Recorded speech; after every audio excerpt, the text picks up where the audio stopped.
Hey everyone good morning तो केनता च सबे आई होप सबे बहुत भल थिबो।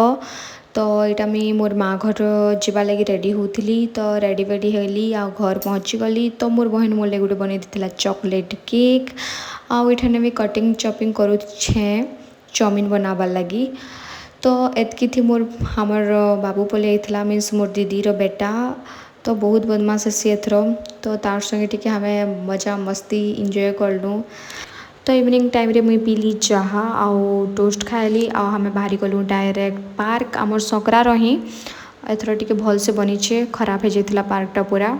तो मुई मोर बहन आउ मोर सांग बाहरी गलु आउ पहुँची गलु पार्क आ बहुत टाइम आम रहलु बहुत मजा लगला बहुत सारा वीडियो फोटो नेलु आने मुझे लाइव भी आई थी इंस्टा रे शायद के देखी भी थीब।